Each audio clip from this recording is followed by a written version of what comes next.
مقروضوں کو قرض کے بوجھ سے رہائی نصیب فرما، جو تنگ دست ہیں ان کے رزق میں وسعت فرما، امت کے حق میں رحمت والے فیصلے فرما، عالم اسلام پر اپنا خاص فضل و احسان فرما، پاکستان میں نظام مصطفیٰ صلی اللہ تعالی علیہ وسلم کے سویرے کو طلوع فرما، قرب و جوار سے دور دراز سے جتنے احباب آئے قدم قدم برکتیں عطا فرما، جس خوبصورتی کے ساتھ یہ اہتمام کیا گیا اہتمام کرنے والوں کی کاوش کو اپنی بارگاہ میں قبول فرما، ہمارا خاتمہ بالخیر بالایمان فرما۔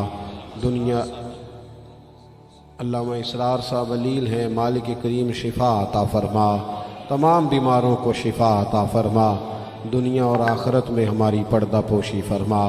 اللہم انا نسألک العفو والعافیۃ فی الدین والدنیا والآخرہ، رب اغفر وارحم۔